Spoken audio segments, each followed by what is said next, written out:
Hello, everyone. If you like what I'm doing here, please consider subscribing, liking, and commenting. It would really help the channel out quite a bit. Thank you very much. This hour and 30 minutes, this program will present in person such bright stars as Fred Allen, Mindy Carson, Jimmy Durante, Jose Ferrer, Portland Hoffa, Frankie Lane, Paul Lucas, Ethel Merman, Russell Knight, Danny Thomas, Meredith Wilson. and my name, darlings, is Tallulah Bankhead. The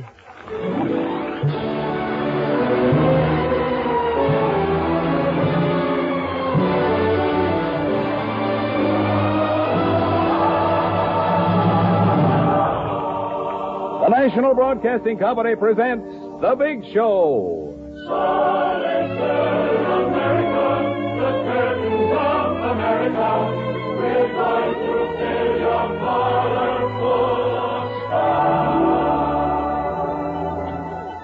The Big Show, 90 minutes with the most scintillating personalities in the entertainment world. Brought to you this Sunday and every Sunday at the same time as the Sunday feature of Five Show Festival, NBC's star-studded 5-night-a-week program extravaganza. Tonight's Big Show is presenting such top-flight stars as Fred Allen, Mindy Carson, Jimmy Durante, Jose Ferrer, Portland Hoffa, Frankie Lane, Ethel Merman, Paul Lucas, Russell Knight, Danny Thomas, and Meredith Wilson. And here is your hostess, the glamorous, unpredictable Tallulah Bankhead.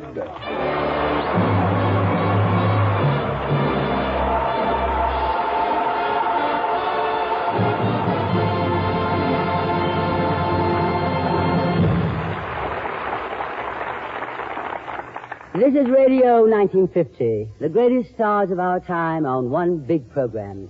And the most fabulous part about this, darlings, is that every Sunday we will present other stars of the same magnitude.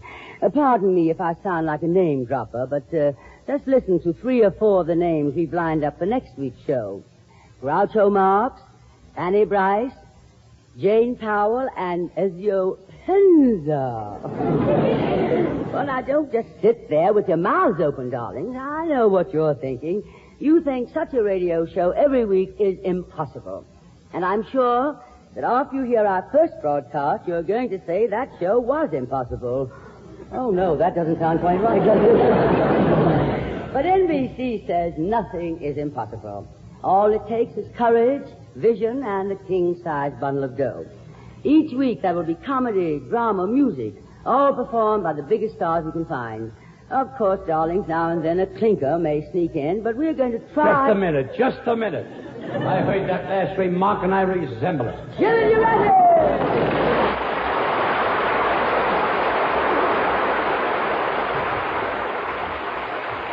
Jimmy, darling, this is really... Don't darling me. I heard you call me a clinker. Now, Jimmy, I did no such thing. I heard what you said, clinker. S-T-I-N. No, Jimmy, no. You know I've never accused you of being a clinker. I'm deliriously happy you dropped everything out in Hollywood just to appear on our show. Oh, I didn't come here just for this. I'm here on a secret mission to the United Nations. Really? I've been listening to them UN meetings, and I found out something. What's that, darling? You know what I think? No. I think Malik and Wyszynski are communists. Jim, USSR? Of course I'm sure. That's why I'm here. Well, I'm glad you're with us, because when we first decided to do this show, I said it wouldn't be a big show without Jimmy Durante. You did? Now, that's the kind of a line I can sink my teeth into. Let me read that again. You did? I certainly did. I insisted you be on the show. Oh, you had to insist, huh? No. I even wrote them a letter recommending you. I said, gentlemen, I have known Jimmy Durante for a great many years, and I have always found him to be 5 feet 8 inches tall. 5 feet 9 inches. I now wear my hair in an upsweep. Since last I saw you, I grew some. No, I don't think you are, darling. No, I wouldn't settle for anybody but you, because I've always been your greatest admirer. Well, that makes it anonymous. Because... Because for years I've admired you from afar. With that nose, darling, how else? Chalou, that's a fine how you do. Goodbye. Oh, no, Jimmy, come back. After all I went through to get you on this program. You mean it was because of my beauty and charm? No, darling. My winning smile? No, darling. My swooning voice? No, darling. Please, I'm running out of reasons. Jimmy, I have a date off the show tonight. Would you care to join us? I'll get a girl for you. Oh, no, not me. I don't go out on blind dates.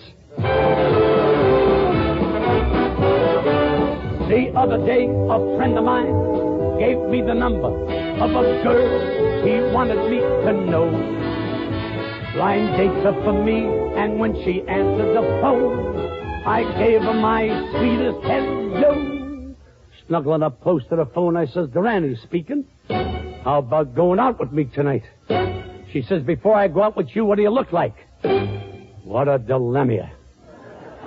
Should I tell her the truth and be turned down? Or should I lie and worry about it later? There was no way out, so instead, I braced myself and said, say I wouldn't say I was handsome. Say I wouldn't say I was cute. I'm not very tall, but gosh darn it all, it's kind of hard to put it in words. You know, the other night, I made a blind date the same way over the phone. I said, hello. She says, hello, come right over. When I got there, she took one look at my nose and said, you sure must have hurried. You forgot to hang up the phone. Yes, it's kind of hard to put it in words. Say it's not that I want to be mysterious. Honest, I'm not trying to stall. Believe me, I'm really quite serious. I'm just an in-between rascal, that's all. I know I'm not good looking, but what's my opinion against thousands of others? Now, I wouldn't say I'm fascinating. Too bad I'm not elucidating. Say I wouldn't even try. When we meet, you'll know why. Cause it's kind of hard to put it in words. You know, folks, I got a problem in really describing myself, and it's getting pretty serious. Let's analyze the facts. I can safely say I'm as pretty as Van Johnson. I can safely say I'm as pretty as Tyrone Power. I can safely say I'm as pretty as Cary Grant. As long as this show isn't on television, I can safely say anything. I once had a blind date with a beautiful gal, and after that, I met her every night for 3 weeks straight. I was crazy about her. Because every time I kissed her, she used to keep her eyes closed. One night she opened her eyes, and what happened? I never saw her again. Say now, I wouldn't say I was a highbrow. My looks won't raise an eyebrow. Say I'm not a Shakespeare. It would take me a year. Cause it's kind of hard to put it in words. Yes, sir, it's kind of hard to put it in words.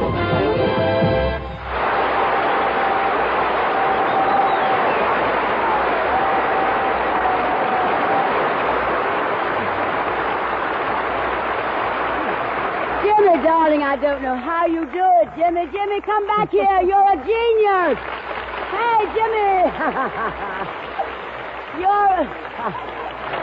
You're a genius, Jimmy. Oh, I wouldn't say genius. Okay, darling, I won't. Wait a minute. Put up a little fight, can't you? Now, no time for that, Jimmy. I must now introduce our next guest. Wait a minute. You mean somebody else is in this show? Of course, my sweet. I thought you said I was the only one. Oh, no, my darling. We have 3 exciting stars coming up now.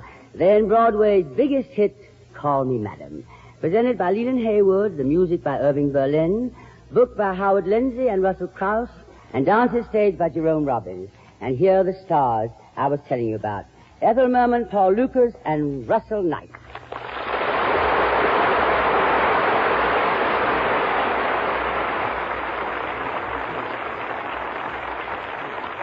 Okay, Chalou. I'm going to my dressing room. If you need help, call me. And from the looks of these characters, you'll be needing some pretty soon. Well, I'm I'm sure I won't need any help here, because in Call Me Madam, the great merman is rocking Broadway in her role as Lady Ambassador. She got the job as ambassador because she was Washington's most popular party thrower. Now tell us, Ethel, how you became the hostess with the mostest on the ball. I was born on 1,000 acres of Oklahoma land. Nothing grew on the 1,000 acres, for it was gravel and sand. One day Father started digging in a field, hoping to find some soil. He dug, and what do you think? Oil, oil, oil. The money rolled in and I rolled out with a fortune piled so high. Washington was my destination, and now who am I? I'm the chosen party giver for the White House clientele, and they know that I deliver what it takes to make 'em gel. And in Washington, I'm known by one and all as the hostess with the mostest on the ball. They would go to Elsa Maxwell when they had an axe to grind. They could always grind their axe well at the party she designed. Now the hatchet grinders all prefer to call on the hostess with the mostest on the ball. I've a great big bar and good caviar, yes, the best that can be found, and a large amount in my bank account when election time comes round. If you're feeling presidential, you can make it, yes indeed. There are just 3 things essential. Let me tell you, all you need is an ounce of wisdom and a pound of gold. And the hostess with the mostest on the ball. There'll be no mistakes. I've got what it takes to make friends across the sea. I'll make being smart an important part of my foreign policy. I'll cement our good relations when I give my first affair. There'll be special invitations to the Duke and Duchess there, who's already written asking them to call. Not the priestess with the leastest, but the hostess with the mostest, with the mostest on the ball.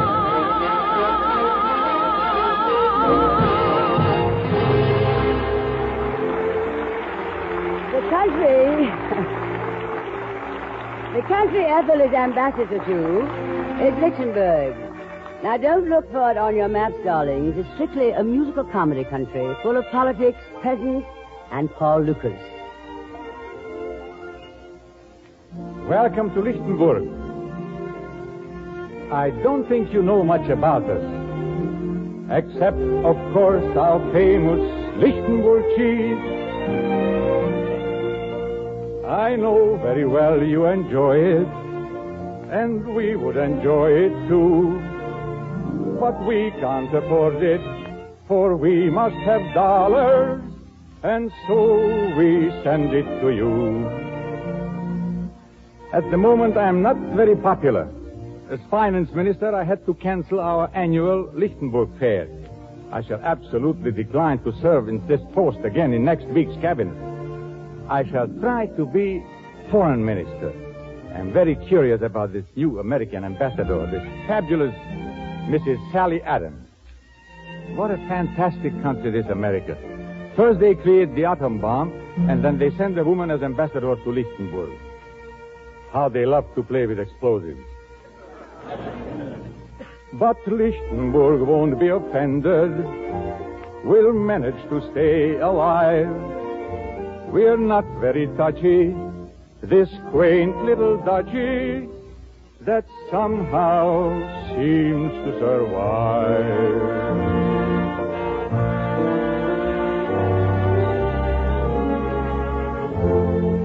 Too small to be a city, too big to be a town, too poor to have an army, and too easy to knock down. Too little to sail across the seas. Babies and cheese are our main industries. Too slow to please the young folk, too fast to please the old. Too many who have copper pennies, too few who have gold. But somehow we manage to play the game, while the other lands keep changing hands. Old Lichtenburg stays the same.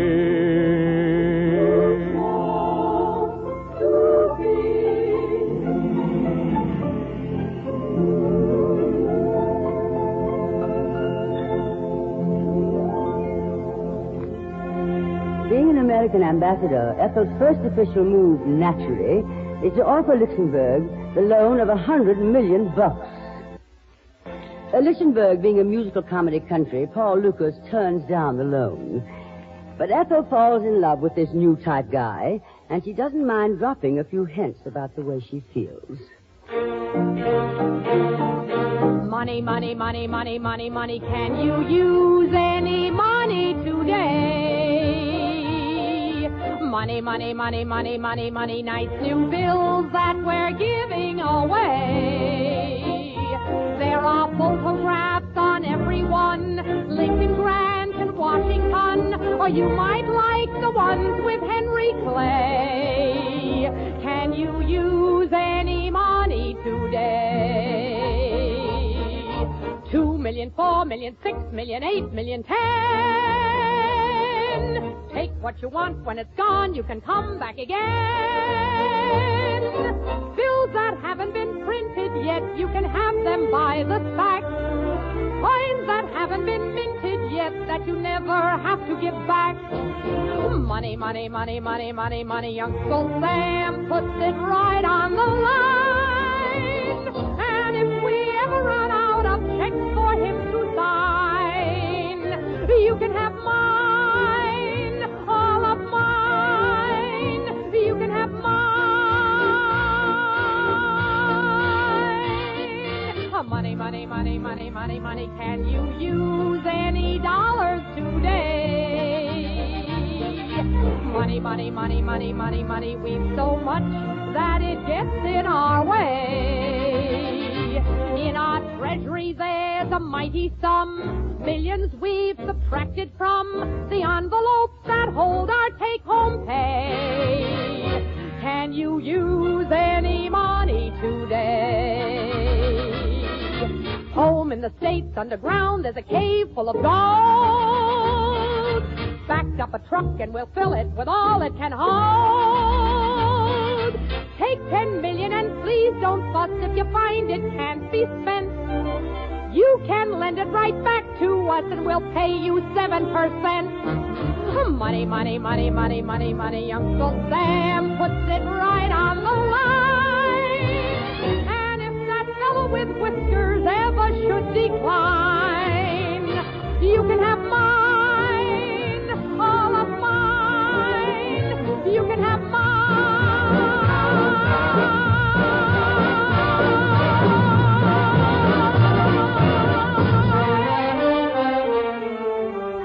Darlings, you've heard this before. I skipped a cue. Luxembourg being a musical comedy country, Paul Lucas turns down the loan, but Ethel falls in love with this new type guy, and she doesn't mind dropping a few hints about the way she feels.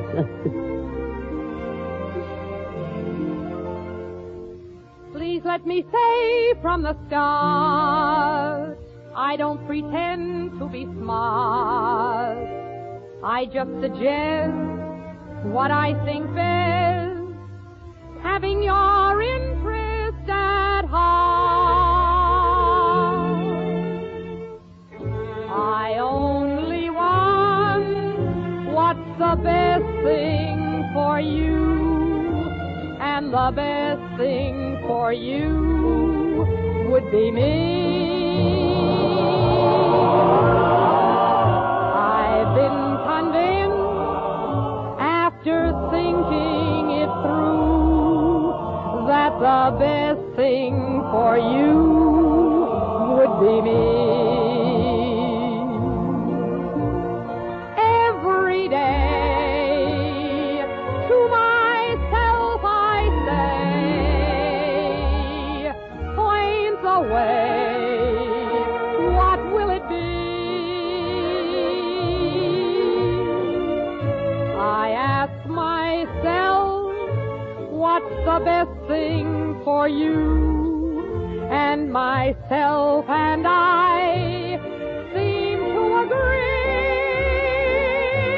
that the best thing for you would be me. Every day to myself I say, point the way, what will it be? I ask myself, what's the best thing for you? And myself and I seem to agree that the best thing for you would be me.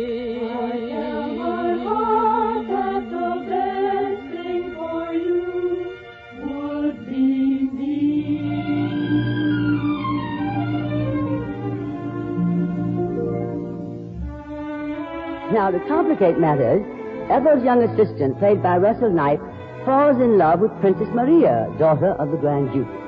Well, Ethel and Russell have rough going in their respective love affairs, so they put their heads together and they're going to sing about it for you. I hear singing and there's no one there. I smell blossoms and the trees are bare. All day long I seem to walk on air. I wonder why.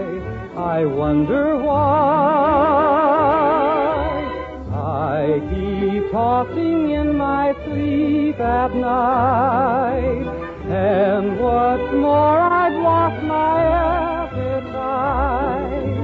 Stars that used to twinkle in the sky are twinkling in my eyes. I wonder why. You don't need analyzing. It is not so surprising that you feel very strange but nice. Your heart goes pitter-patter. I know just what's the matter because I've been there once or twice. Put your head on my shoulder. You need someone who's older. A rub down with a velvet glove. There is nothing you can take to relieve that pleasant ache. You're not sick, you're just in love. You don't need analyzing. There's no It's one not there. so surprising that I you smell feel very blossoms strange and the but trees are bare. Your All heart day goes long I seem to walk on air. I wonder why. I've been there once or wonder twice. why. Put your head on my Talking shoulder. in my sleep at night. And what's more, I've lost my appetite. Stars that used to twinkle in to relieve the that sky pleasant are ache. twinkling You're not in sick, my you're eyes. just I wonder in why.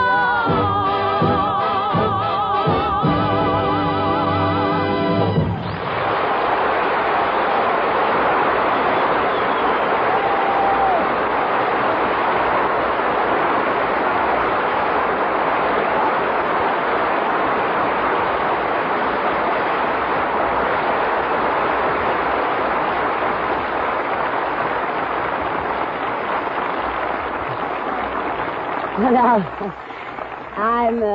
I'm not going to tell you how it all comes out, darlings, because you'll be wanting to see it for yourselves one of these years. But to you, Ethel Merman, Paul Lucas, and Russell Knipe, a million congratulations. Thank you. Thank you. Well, now, Ethel, darling, here you are in another musical hit that's sure to run at least 2 years. How many does that make, Ethel? I'll bet you've been in about 30 musicals that have run at least 2 years. Well, I don't know the exact number, dear, but I'll look it up in my bank book. Yes, dear. Oh, and Paul, darling, finding Ethel in a musical, well, that's no novelty. But how did you, a dramatic actor, decide to do a Broadway musical? Well, Tallulah, it's a long story. Well, that's very You interesting, see, darling. it was... Ethel, I suppose you must be bothered by hundreds of friends calling up a ticket for your shows. Of course, I wouldn't dream of bothering you about the 2 that I've been trying to get. A man stopped me on the street in Hollywood one day. Oh, it's no bother at all. I happen to have 2 tickets with me, but they're way back in the 4th row, and knowing your eye... I'll take them, love. Oh, by the way, are you still charging the same brokerage fee you charge for Annie Gets It Done? And this man said to me, Paul, how are you? And I said, oh, I cannot Why, complain. Tallulah, dear, I wouldn't dream of charging you. Now that you've had to become a radio announcer. And this man says to me, Paul, what are you doing now? And I said, been talking to you. And we both laughed, except him. Oh, Ethel, darling, for your information, I will have you know that I just finished a long run in Private Lives. And if you remember also, Miss Merman, you came to see me in that with 2 tickets I gave you. Well, I felt someone should show up, dear. Well, this man and I stood there talking on the street for about an hour, and I caught a very bad cold. Ethel, my pet, Private Lives happened to be one of my biggest hits. And there were many others, as you well know. The Little Foxes, if you please. I've been in a few myself. There was Girl Crazy. Dark Victory. Anything Goes. Skin of Our Teeth. Panama Hattie. Private Lives. Annie, Get Your Gun. Private Lives. So I went home and took a hot bath. But my cold didn't get better. Call Me Madam. Pal Joey. You weren't in Pal Joey. No, but Jean Kelly, who happens to be one of my very best friends, was in it, and she gave me 2 tickets. He got you tickets. So I finally decided I'd better go and see my doctor. And besides, Lou, Pal Joey happens to be a musical, something you've never been in, my dear. Well, of course I haven't, darling. I'm in a legitimate theater. A great dramatic play. My doctor is a specialist in colds. He has them all the time. Great plays, huh? Rodney, it was beautiful while it lasted. But now we've come to the parting of the ways. We are through, finished, fini. Choice of one. Musical.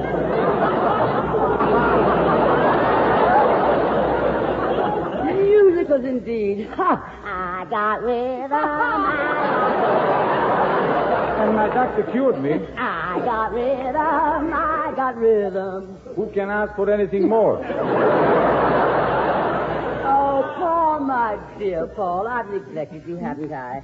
Now, what were you saying, dear? Well, it is a long story, Tallulah. You see, a man stopped me on the street in Hollywood one day. Oh, Tallulah, dear, will you excuse me? I have to go to my dressing room and change for my next scene. Of course, Ethel. Go right ahead. It was so nice talking to you.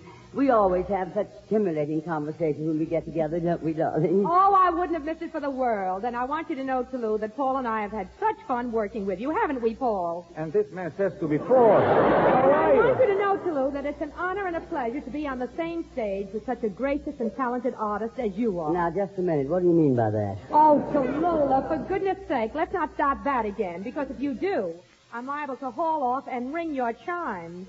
If anybody is going to ring my chimes around here, I'm going to ring my chimes.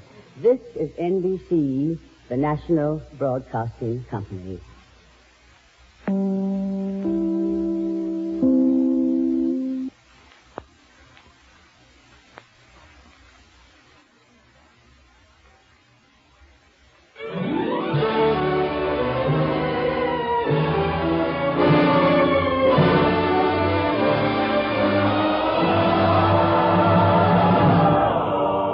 The Big Show. This is the National Broadcasting Company Sunday Extravaganza with the most scintillating personalities in show business.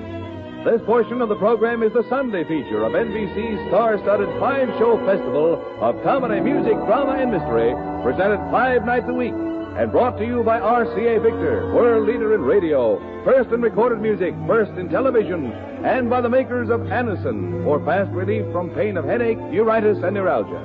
The big stars in our first program are Fred Allen, Mindy Carson, Jimmy Durante, Jose Ferrer, Portland Hoffa, Frankie Lane, Paul Lucas, Ethel Merman, Russell Knight, Danny Thomas, and Meredith Wilson. And here is your hostess, the glamorous Tallulah Bankhead.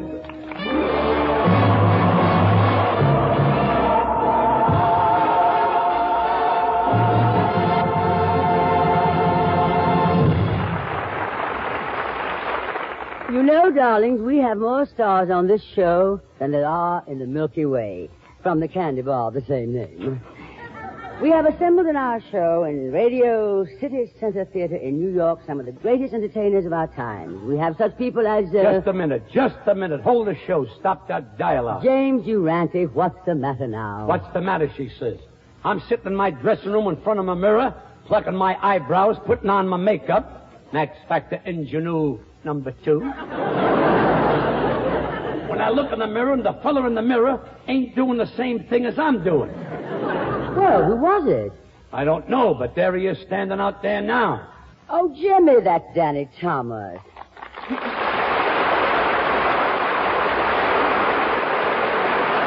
evening. Danny, darling. Just a minute, you. You mean me? Yeah, you. I want to ask you a question. Answer yes or no. Where did you get that nose? I might ask you the same question. Where did you get your nose? I had this nose for years. Well, I've had my nose for years. Oh, now, please, darling. Stay out of this, no nose. This is a catastrophe. There's only room on this program for one schnozola. Either he takes his nose and goes, or I take my nose and goes. Goodbye, Jimmy, darling. This is sabotage. Okay, I'm going, and after the show I'll be waiting outside for you and your nose. Yeah, what are you going to do about my nose? I'll cross that bridge when I come to it.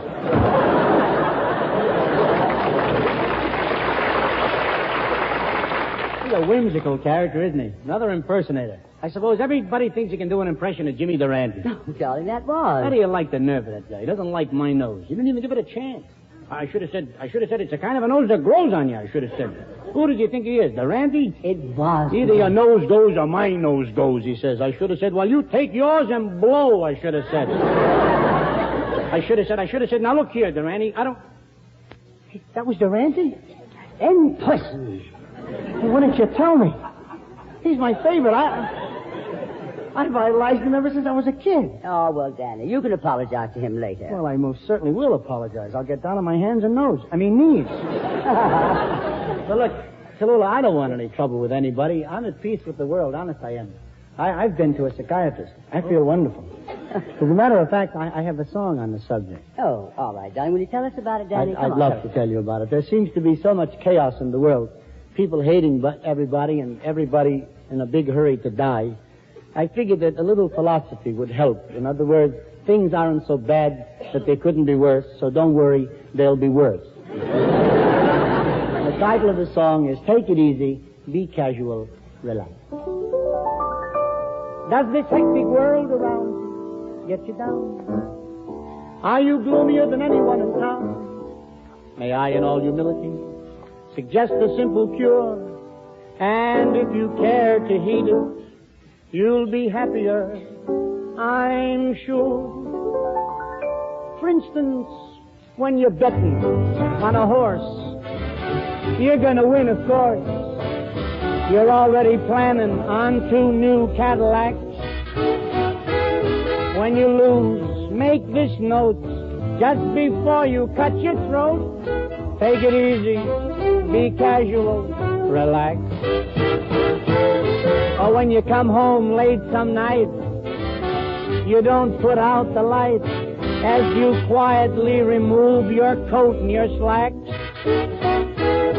When the lights glare in your eyes and your friends all yell surprise, take it easy, be casual, but pull your pants up. No, I say that because you can be too casual. And if you're too casual, you're liable to become blasé. And if you're blazed, you're not having fun.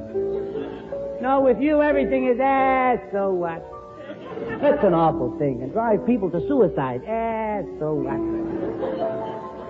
I know a story about a fellow out on the West Coast. Not so long ago, he went to a rancher, and he said to the fellow, sell me a horse. I don't care how much you charge me.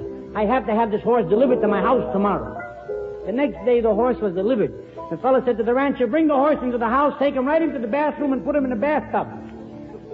The request was silly, but it was complied with. And then the rancher said, friend, I've been selling horses for nigh under 40 years. That's the first one I ever put in the bathtub. What you want that horse in the bathtub for? The fellow said, look, it's my brother-in-law from the East. One of them wise guys, driving me nuts. Nothing impresses this guy. I took him to MGM Studios. I got Clark Gable's autograph for him. I said to him, aren't you excited, Clark Gable? He says, so what? I took him to the Brown Derby, to the Coliseum, to the Rose Bowl. I said, isn't this sensational? He says, so what? Nothing disturbs that guy. Nothing excites him. Everything is, so what? Well, tomorrow morning when he comes running out of the bathroom and he says, hey, there's a horse in the bathtub, I'm going to say, so what?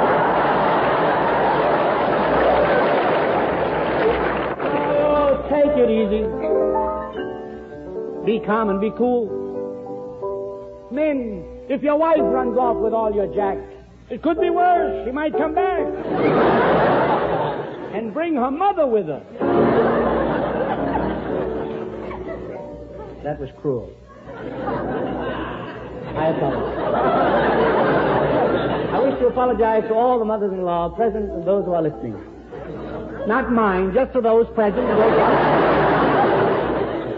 I'm not going to tell mother-in-law jokes. I stopped telling those kind of jokes 14 years ago. That's when I got married. Since then, they haven't been so funny. But I read a story in a book on folklore called Mother-in-Law Relativity. That to me is as fine a bit of psychology coupled with humor I've ever read. And you've got to hear it. Two women meet in the street, and after the usual salutations, one woman says, and tell me, darling, how's your daughter? She said, my daughter, thank God, very lucky. My daughter married a man that's a prince. You don't let her put her hands in cold water. She stays in bed till 12 o'clock noon every day. Shops by sex like a movie star. And what do you think? Every afternoon drinks cocktails. My daughter's very lucky. The woman said, that's wonderful. And how's your son? Don't ask. That poor boy. He married one of those fancy schmancy girls but got to stay in bed till 12 o'clock noon every day. Spends all of his money by sex and she's a drunkard. Drinks cocktails all the time.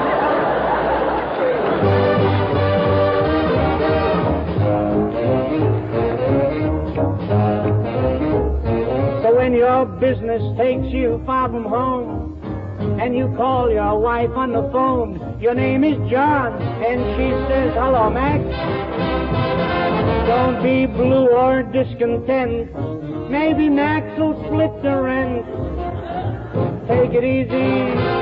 Be casual. If you want to have fun, here's how it's done. Relax.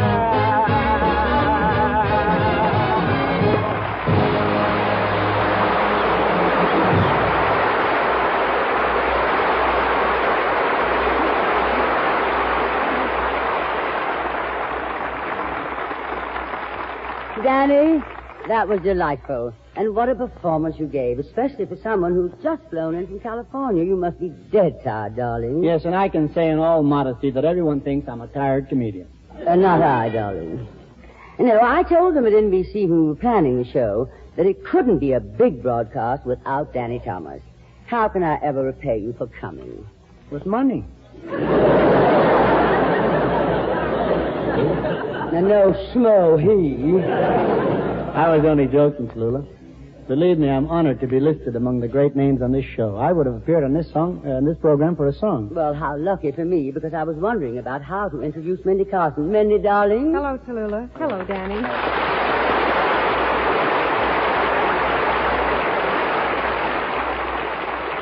Mindy, Danny just told me that he would do this show for a song. So it's up to you, darling. How about it? Oh, yes, I'd love to. I'd like to sing my latest Darcy A. Victor recording. It's called A Rainy Day Refrain.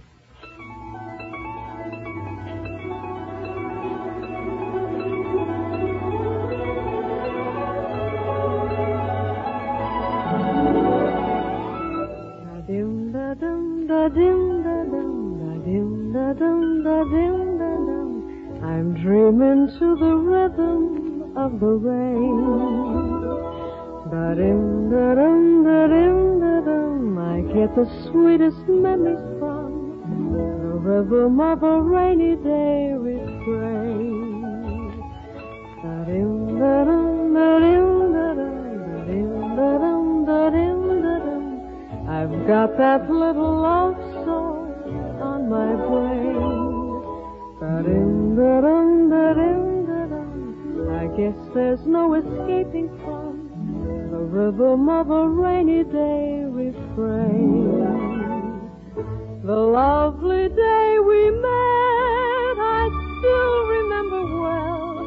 Who cared if it was wet? 'Twas like the rain we fell.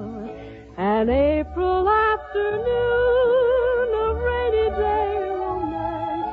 The raindrops played a tune, our hearts began to dance. Da-dum, da-dum, da-dum, da-dum, da-dum, da-dum, da-dum.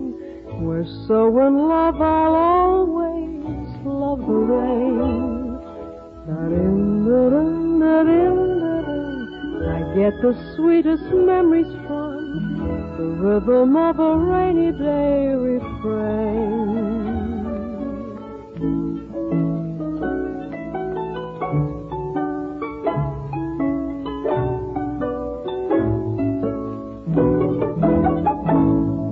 The lovely day we met, I still remember well.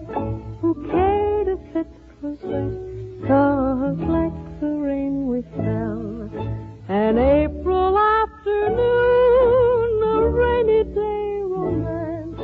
The raindrops played a tune, our hearts began to dance. Da-dum, da-dum, da-dum, da-dum, da-dum, da-dum, da-dum, da-dum. We're so in love, I'll always love the rain. Da-dum, da-dum, da-dum, da-dum. I get the sweetest memories from the rhythm of a rainy day refrain. The rhythm of a rainy day refrain.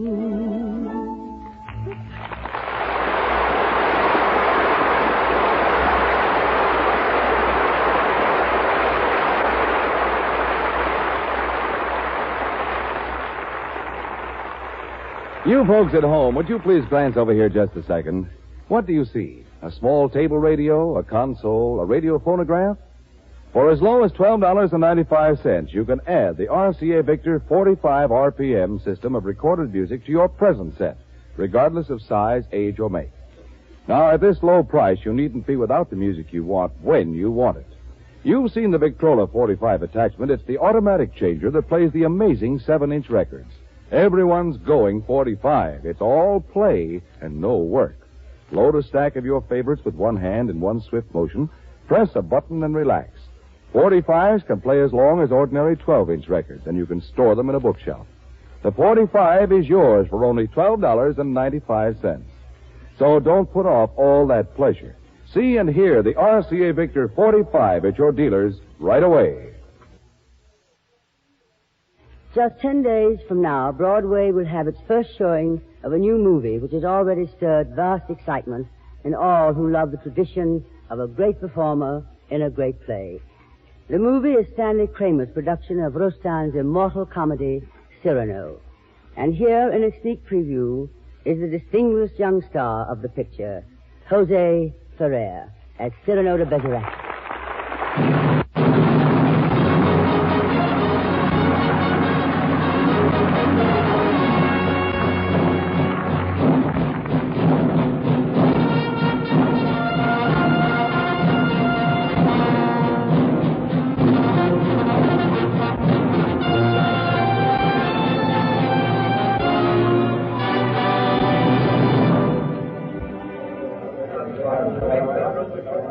The time, 17th century France.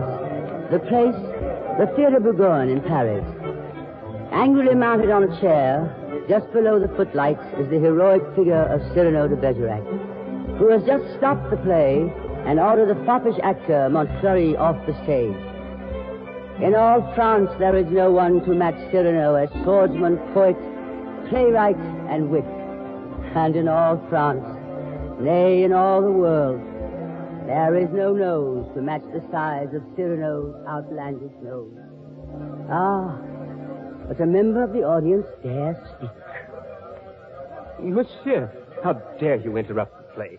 What a scandal to send the great Montfleury scampering from the stage, tail between his legs. Did you know the Comte de Guiche is his patron? Who is yours? No one. No one? No patron? I said no. What? No great lord to cover with his name? No, I have told you twice. Must I repeat? No, sir.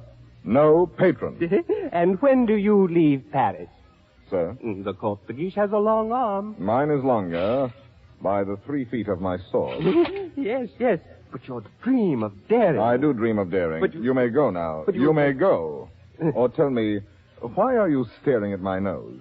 No, Does it astonish you? Oh, your great misunderstanding. Is it long and soft and dangling like a trunk? I never said I... Or crooked like an owl's beak? Really, Or perhaps a pimple ornaments the end of it? Oh, no. Or a fly parading up and down? What is this portent? Oh, please. This phenomenon? I've been careful not to look. Oh, and why not, if you please? Why? It disgusts you, then? Oh, my dear Does sir. its color appear to you unwholesome? Oh, by no means. Or its form obscene? Not in the least. Then why assume this deprecating manner? Possibly you find it just a trifle large. Oh, no. Small. Very small. Infinitesimal. Tiny. What? You accuse me of absurdity. Small my nose? Why, magnificent my nose. My collar. You're choking. You pug, you knob, you buttonhead. Know that I glory in this nose of mine, for a great nose indicates a great man. Genial, courteous, intellectual, viril, and courageous. Whilst your face, that blank, inglorious concavity which my right hand finds on top of you, is as devoid of pride, of poetry, of soul, of picturesqueness, of contour, of character, of nose, in short, as that which at the end of that limp spine of yours, my left foot... Oh, help! Help! Help the guard! Help! Comte de Guiche, save me! Presently, this fellow will go tiresome. Eh, Valvert? Oh, he blows his big horn. Huh? Well, don't just stand there, Valvert. You're the finest swordsman in France. Do something. Gladly. Monsieur de Bergerac, your nose is rather large. Rather. Oh, well. Is that all? Well, of course. Ah, no, young sir, you're too simple. Why, you might have said, a great many things. Mon Dieu, why waste your opportunity? For example, thus. Aggressive. I, sir, if that nose were mine, I would have it amputated on the spot. Friendly. How do you drink with such a nose? Descriptive. 'Tis a rock, a crag, a cape. A cape. Say rather a peninsula. Inquisitive. What is that receptacle? A razor case or a portfolio? Kindly. Ah, do you love the little birds so much that when they come and sing to you, you give them this to perch on? Cautious. Take care. A weight like that might make you top-heavy. Eloquent. When it blows, the typhoon howls. Dramatic. When it bleeds... Oh. The Red Sea. Simple. When do they unveil the monument? Military. Beware. A secret weapon. Respectful, sir, I recognize in you a man of parts, a man of, prominence. Enterprising. What a sign for some perfumer. Practical. Why not a lottery with this as the grand prize? Or literary. Was this the nose that launched 1,000 ships? These, my dear sir, are some of the things you might have said had you some tinge of letters or of wit to color your discourse. But of wit not so. You never had an atom. And of letters, you need but 3 to write you down. A-S-S. What? Ass. Sir, I warned. And I, sir, warn you. Moreover, if you had the intention here before these folk to make a jest of me, be sure you would not then articulate the 20th part of half a syllable of the beginning. For I say these things lightly enough myself about myself, but I allow none else to utter them. Insolent puppy. Dolt, bumpkin, fool. How do you do? And I, Cyrano, Savinien, Hercule de Bergerac. Vicomte Verver, come. Such arrogance. This scarecrow who... Look at him. No ribbons, no lace, not even gloves. True. I carry my adornments only on my soul, decked with deeds instead of ribbons, crowned with a white plume of freedom. But I have no gloves. A pity, too. I had one, the last one of an old pair, and lost that. It's very careless of me. Some gentleman offered me an impertinence. I left it in his face. So be it. Your sword. My sword. You shall die exquisitely.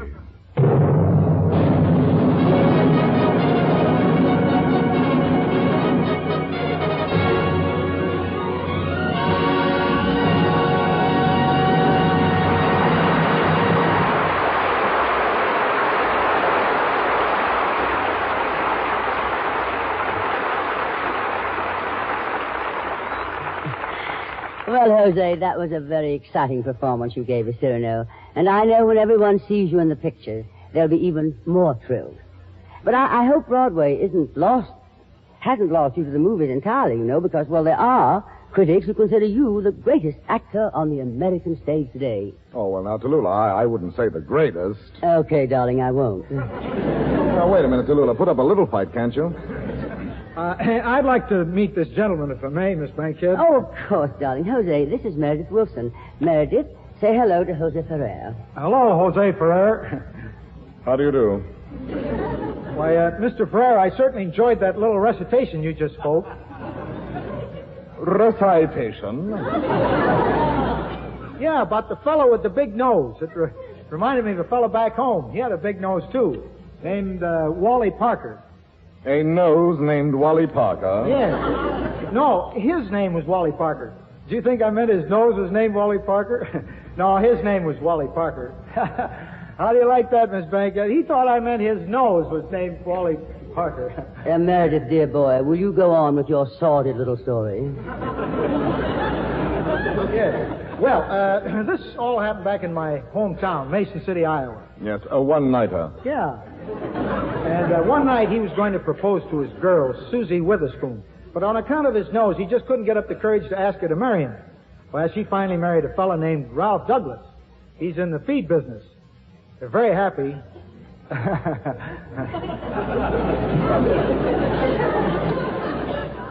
Tallulah, is this the fellow who made that brilliant music for our, Yes, darling, it is. But he's written a lot of beautiful songs, too. He has a new one now called The Peony Bush. How about it, Meredith? Will you play it? Sure, I'd be glad to. Oh, by the way, I just happened to remember. The fellow's name was Ben Parker, not Wally. That makes it even funnier. Will you play Peony Bush?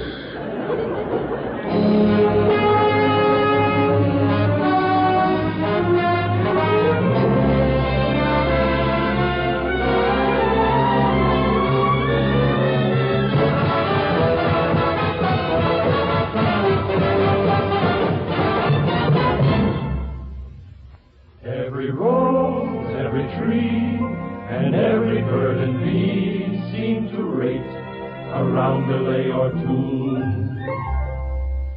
So a slight poetic push for my favorite bush would seem to be long overdue. Was the peony bush there in my garden that made you turn around to smile at me? God sing you, Lord, God in you, with a fragrant perfume. Forget me not, you fancy box or orchid. But the peony bush there in my garden, it did the trick as quick as 1, 2, 3. Please decorate my garden gate forever, and never will there be any bush for me.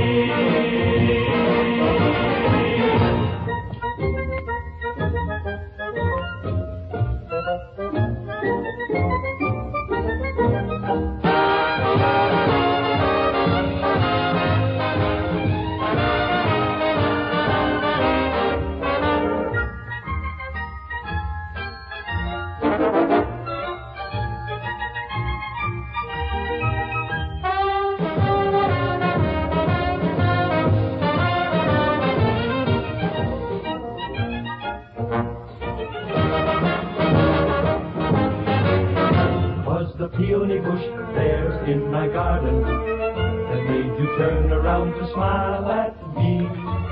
Nuts in your gardenias with a fragrant perfume.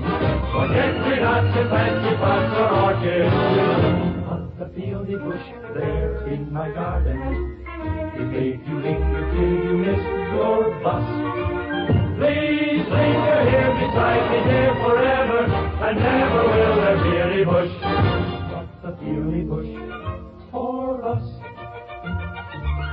There are lots of other kinds of plants that really would enhance any garden, I'm sure you'll agree.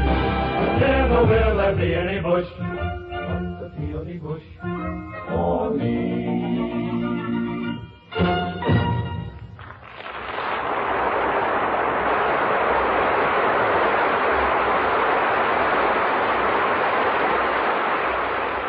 Every day you hear more and more about a remarkable way to relieve the pain of headaches, neuritis, and neuralgia. The name is Anacin, spelled A-N-A-C-I-N. Thousands of men and women first discovered these tablets when they were given an envelope containing Anacin by their own physicians or dentists. Perhaps you yourself at some time have learned about Anacin this way. If so, you know how incredibly fast and effective these tablets are. Anacin is like a doctor's prescription. That is, Anacin contains not just one, but a combination of medically proven active ingredients in easy-to-take tablet form. When headache, neuritis, or neuralgia pain strikes, you want relief and you want it fast. So for your own sake, try Anacin. Sold on this money-back guarantee. If the first few tablets don't give satisfaction, you may return the unused portion and your money will be refunded. Ask for Anacin at any drug counter in handy boxes of 12 and 30 tablets, bottles of 50 and 100. Fellas, attention, please. I didn't like the way you played that last number. There's going to be a rehearsal of the orchestra right after the show. Didn't like the way the clarinet section sounded at all. I want you five fellas. 5? Should be only 4. Let me see now. There's Cousin Ed, Uncle Walter, Uncle Morton, and Gramps. Mm-hmm. Hey, you, that 5th fellow over there, who are you? It ain't Wally Parker, kiddies. Fred Allen.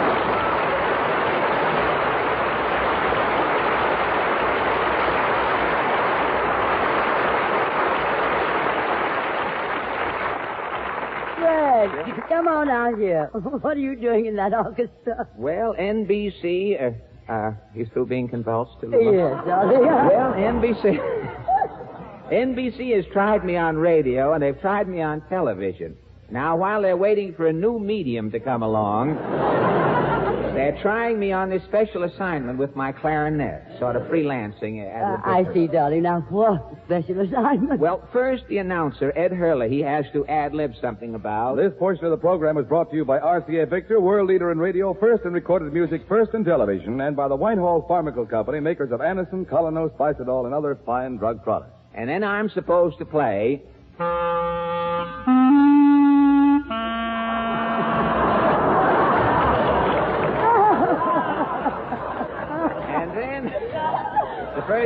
The first time you ever had a half-a-tone chimes in the history. And then I am supposed to say, this is NBC, the National Broadcasting Company.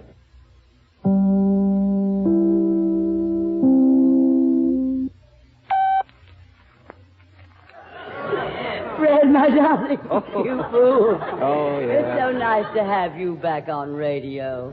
I've missed you. Oh, so you are the one.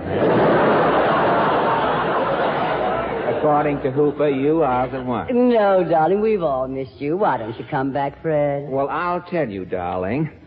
I have been dabbling in something which, for the want of a better name, we shall call television. Please, darling, people are eating. Oh, I'm sorry. Say, you didn't by any chance happen to see me on my first television show, did you? No, I didn't, Fred. You weren't home? Oh, yes, I was home, darling. Oh, no set, darling? No guts, darling. Well, you know television's a new medium, and I have discovered why they call it a medium. Because nothing is well done. Oh, very little.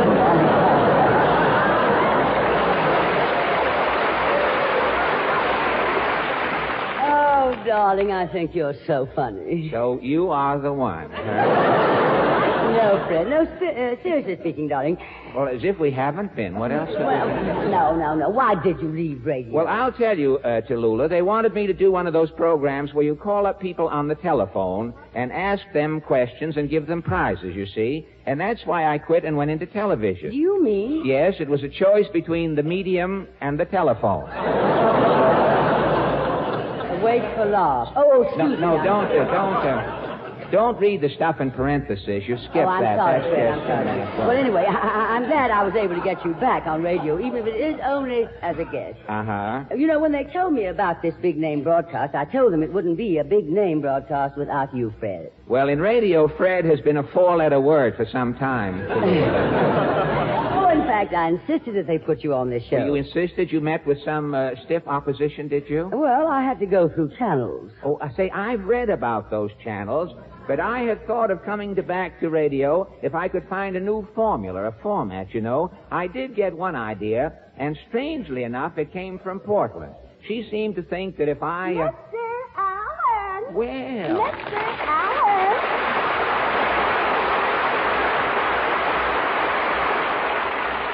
Well, as I stand here and feign surprise, if it isn't Portland now.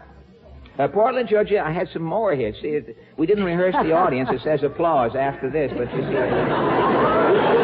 rehearsal. This is what's mixing things. Portland, you're just in time. This is Tallulah Bankhead. Hello, Portland. I'm glad to see you. How do you do, sir?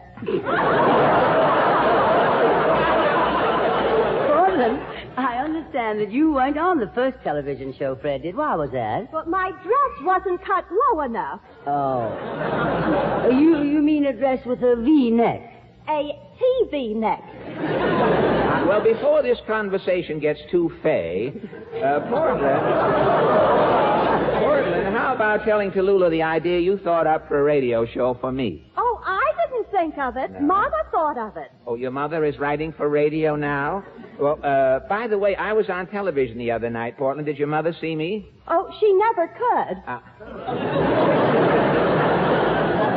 You mean that your mother thinks that I... As Mama put it, to the high heavens. Ad lib a stinging retort. Fred, you're reading the parentheses. Oh, the parenthesis, this jumbo type. Oh, yes, well, Portland, enough of Mama as a George G. Nothing. Now, how about this idea of hers for a radio show? Yes, let's hear the idea. The idea, Well, Portland. Mama thought first you ought to have an announcer who's big and fat and jolly and laughs all through the program. Yucks it up, huh? And you ought to get an orchestra leader who's tall, good-looking, and eats ham hocks. Ham hocks. Well, say, Portland, that sounds like... And you have a young fellow who sings. And his mother always wants you to pay him more money. Singer, but Portland, that idea... And you have a butler who drives your car, which is a broken-down Maxwell. Maxwell, but... And you have a quartet that sings your commercial. Commercial, but... And for your sponsor, you get a cigarette company. Cigarette butt. And you'll be the star of the show, Mr. Allen. Really? I can be in it, too, huh? You wear a toupee. Yeah. You're always 39 years old. You play a violin, and you do your own laundry. Yeah. And you have a washing machine that you rent out to your neighbors. Say. And you're very tight, and you keep your money down in a ball. I'm sort of the pinch penny type, huh? Yes, and that's a wonderful title. You could call it the Pinch Penny Program. Well, I don't know, Portland. What's the future in becoming a salesman for Jell-O? I mean, where could you go? Well, what's the matter? Do you think Mama's idea revolutionary? Well, it is a little revolting. What do you think, Miss Bankhead? You haven't had any lines for a whole page. I was wondering when you'd notice, darling. Do you think that kind of a program would go anywhere? Yes, darling, to another network. How about trying out this idea right now, Mr. Allen? No, I don't think I could, But, Mr. Allen, what have you got to lose? Face. An excellent reason for doing it, darling. So on with the Pinch Penny program. Pinch Penny.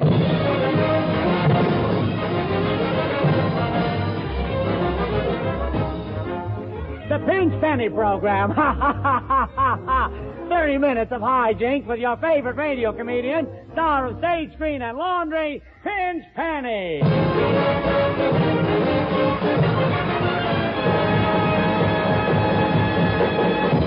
Well, here it is, 7 o'clock, and Pinch Penny isn't here yet. I wonder where he can be. Say, that always gets me. There's a guy who gets $25,000 a week for doing that program, and you know he's not going to be late.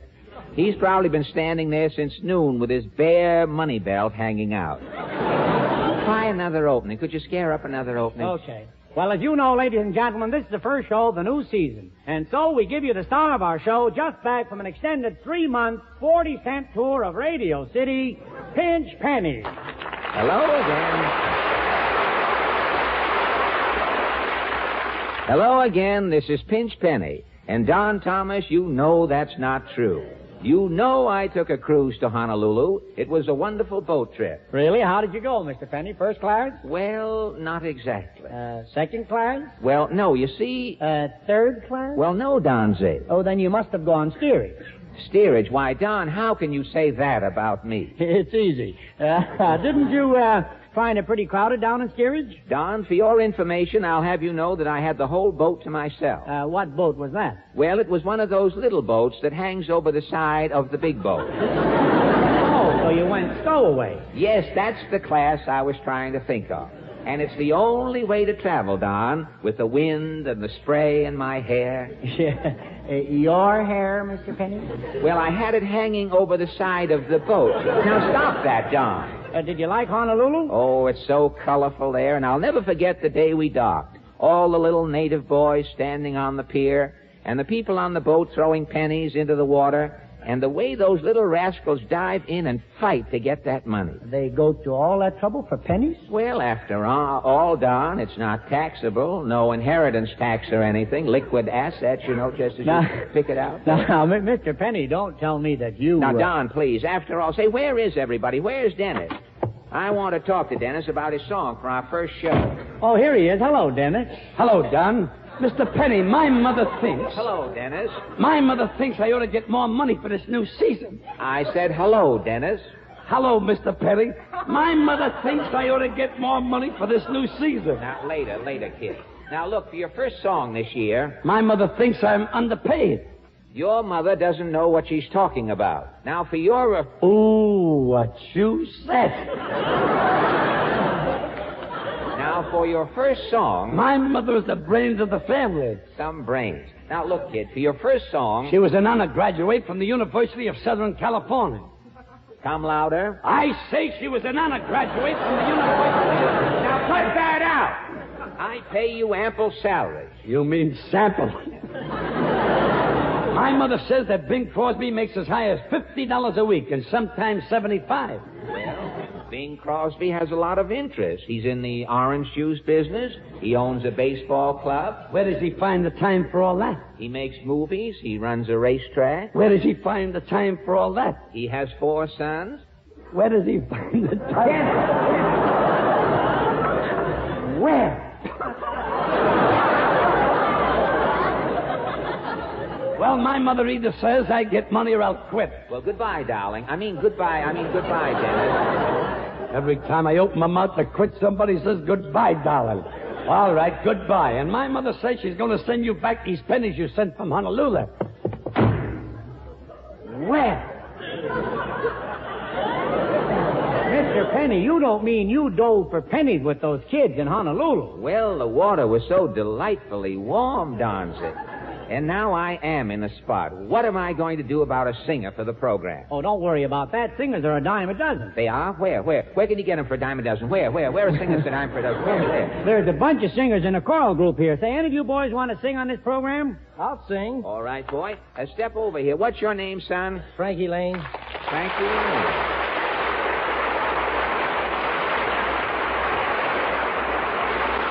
Frankie Lane, that's not a very good stage name, son, if you want to get anywhere, I mean. But we'll change your name later. Sing, Frankie. So hold it just a minute, kid. Come in. Mr. Penny? Yes, I'm Mr. Penny. Mr. Penny, I'm making a survey of all the men in this district.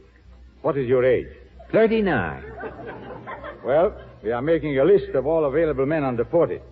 I am from your local draft board. Oh. Well, I've been meaning to talk to you guys on the draft board about that. Sing, kid. I had this trouble during the Spanish-American War. You see, Mr. and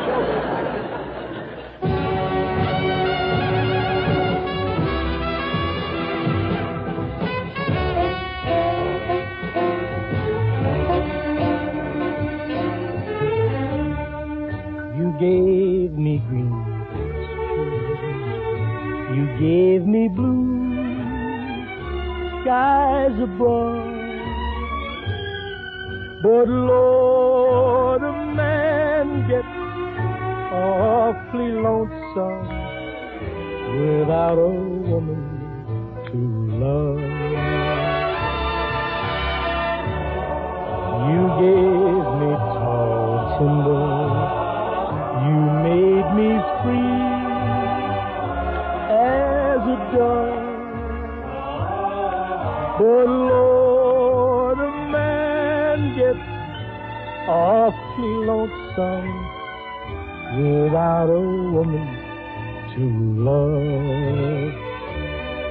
You gave me tulips, but no one to thrill them.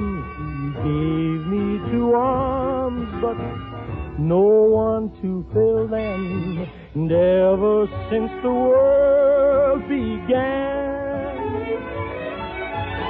woman has war with man. You gave me soft moonlight. You gave me dreams to dream of. But Lord, a man gets awfully lonesome without a woman to love. Ever since the world began, woman has walked with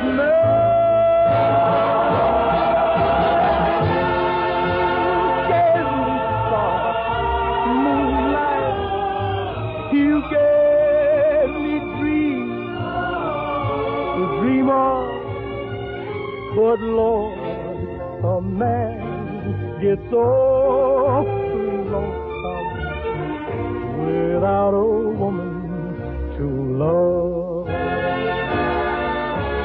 Lord, a man gets awfully lonesome without a woman to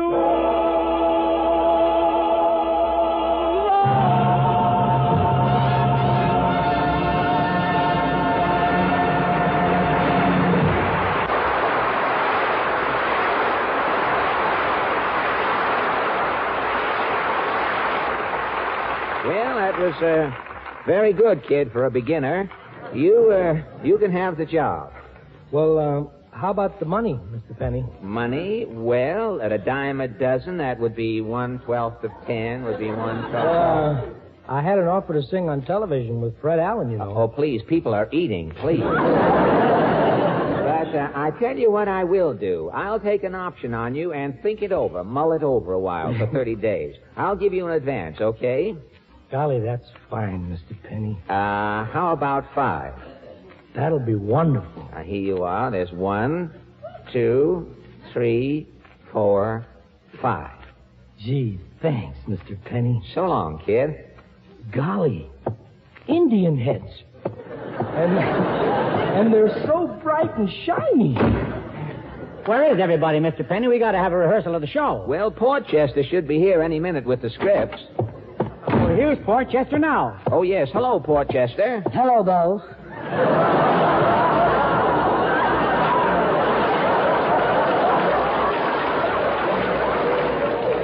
Now, look, darling. I mean, Portchester. Did you finish typing the scripts? Yes, Bo, but I had a lot of trouble. It's tough to write on a typewriter with only 5 keys on it. Only 5 letters on that typewriter? Well, what's the matter with that? I've done very well with those 5 letters. So what 5 letters are they, Portchester? L, S, M, F, and T. Well, it's like sending up smoke signals. Well, it's a Corona typewriter, isn't it? Mr. Penny, I think you're the funniest. So you're the one. Well, I wish the rest of the cast would get here so we could rehearse. Well, Mr. Penny, I have the quartet here if you want them to run over the commercial.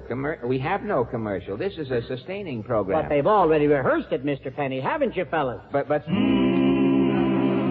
fellas, we don't need a quartet. We have no commercial. Okay, fellas, let them hear it. But, fellas... S-U-S-T-A-I-N-I-G, we're sustaining NBC. S-U-S-T-A-I-N-I-G, who's sustaining OTV. But, fellas... S-U-S-T-A-I-N-I-G, all no, stars are here. Boys, men... Quiet! Quiet! Now, look. Whap!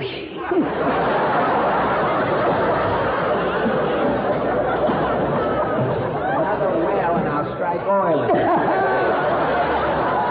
Look, fellas, I haven't got time for that now. I'm waiting for my clarinet teacher. He's supposed to be here. I'm going to call him up and see what's keeping him. Hand me that phone, will you, Portchester? Here you are, Bo. Thank you. Hello? Hello, operator? What is the matter with those girls out there? Mindy, Blue Eyes is flashing.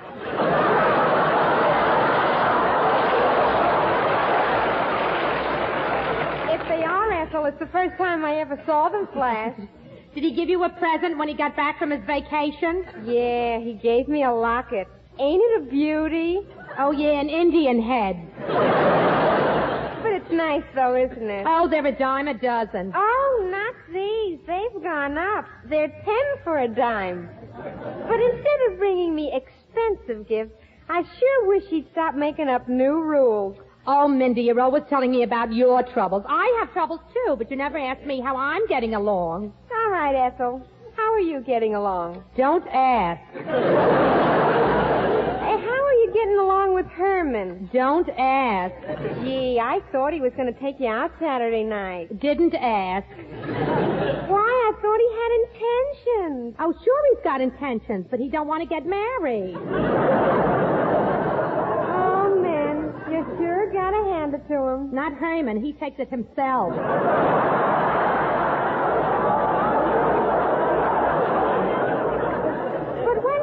That other fellow, what's his name? You know, Harry. Oh, I could never marry him. Why not? Well, we used to ride home on the subway together, and I got off on 34th Street, and he got off on 23rd Street. So what? So I realized I could never marry a man below my station. Say, Ethel, he's flashing again. Maybe we ought to answer. Hello, hello, yes, hello. Hey, what's going on out there? I want you to get my clarinet teacher on the phone for me and tell him to come right down here. What? Oh, all right. I'll give you one, too. Gold diggers, copper diggers, Indian heads she wants here. I'm back, Mr. Penny. My mother changed my mind. Oh, she did? But this is going to be my last season because for next year, my mother's got me a contract with Metro Goldwyn Mayer for $1,000 a week. 1,000? Yeah.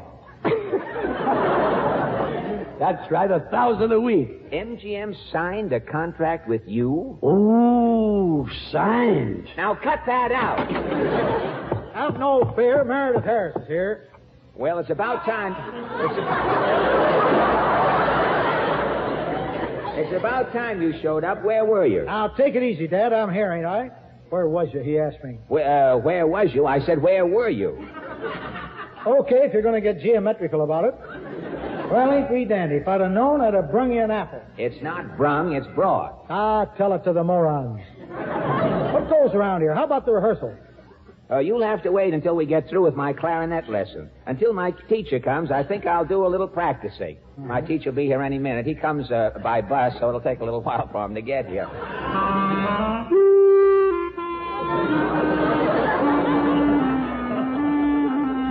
I think I'll get down and have an ice cream soda. I think I'll go down, too. I'll have an ice cream soda with you. I'm going down, too. I can't stand any more of this. Well, come with us. You're going to have a soda? Yeah, I always take one jigger of soda. Gotta leave plenty of room for that good stuff on top. Cowards!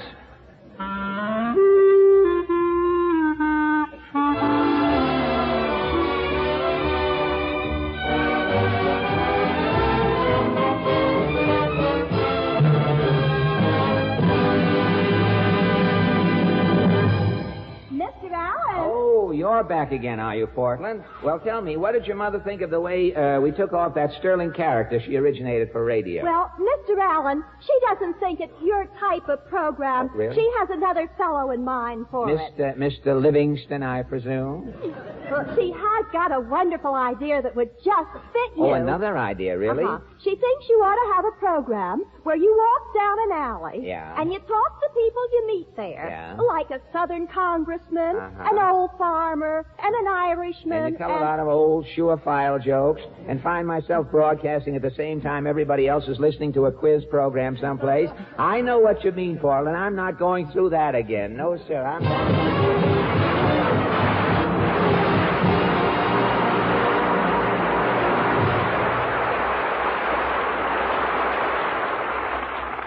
Ladies and gentlemen, it is only coincidence that tonight marks the 8th anniversary of the passing of the immortal George M. Cohan.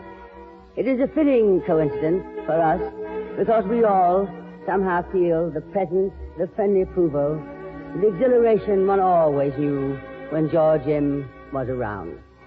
The big show would not be truly big if we did not have something here that was created by the greatest showman of them all. We have his songs, and we're going to sing them now, and we feel you'd like to sing along with us. So on stage, Jimmy, Fred, Danny, Ethel, Frankie, Mindy, everyone, and keep a place for me. Our cue, Meredith. It's time for George M. Cohan to take another bow, leading off with Fred Allen.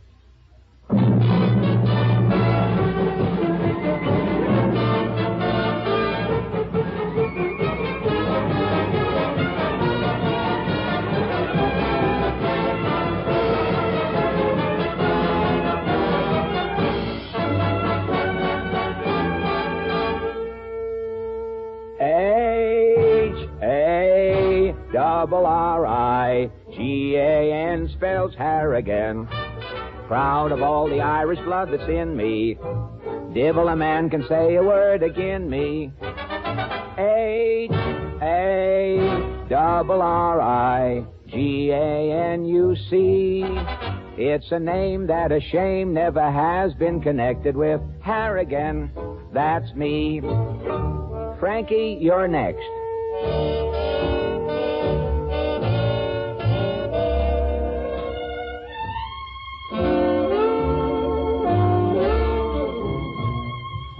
For it is Mary,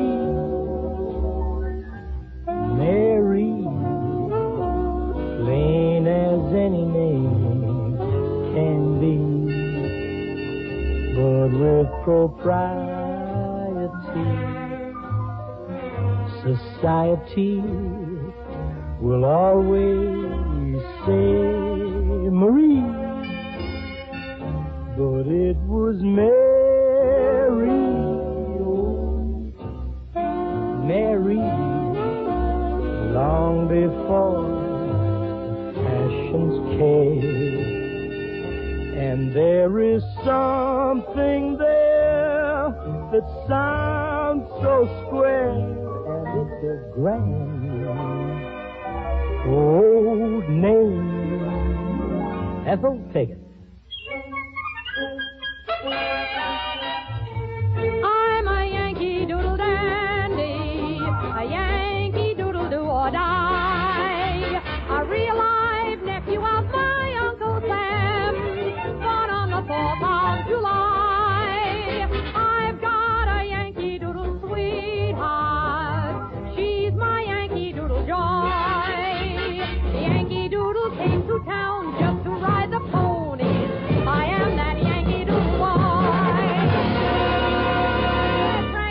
Jenny, come on in.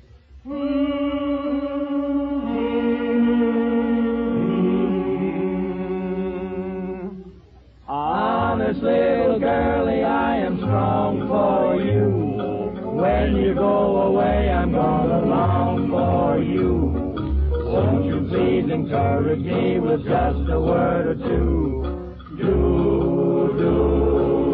We might get arrested. You needn't say you love me, for I'm pretty sure you don't. But tell me that you like me, and there's nothing that I won't be glad to do. That honestly and true, I go along for you. I do a wrong for you, because I'm awfully strong for you. I'm strong for you. You're on, Jimmy. Now always leave 'em laughing when you say goodbye. You wear out your welcome if you moan or cry. When you meet a fellow with a tears in eye, you can leave him laughing if you try. Now interrupt the fella with a joke he's never heard. He will laugh and then declare that it's absurd. When he's giggling good, you know, that's the time to turn and go. Always leave him laughing when you say goodbye. Mindy Carson, you're next.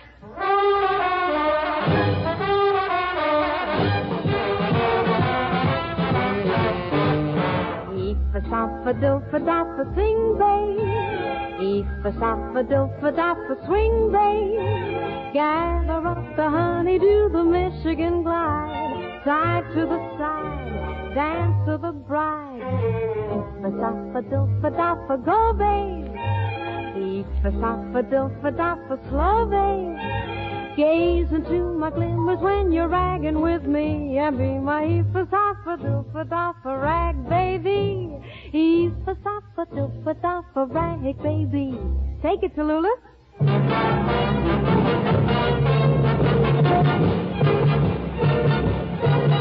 Give my regard to Broadway. Remember me on Herald Square. Tell all the boys at 42nd Street that I will soon be there. With sorrow how I'm yearning to mingle with the old time song. Give my regards to old Broadway and say that I'll be there long.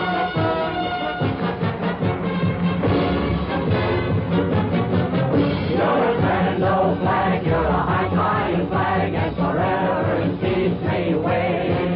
You're the emblem of the land I love, the home of the free. Let's go. We'll be on next Sunday night from Hollywood. God bless you, everyone. Thank you, Tallulah. Good night, everybody. Good night to you all. This is NBC, the National Broadcasting Company.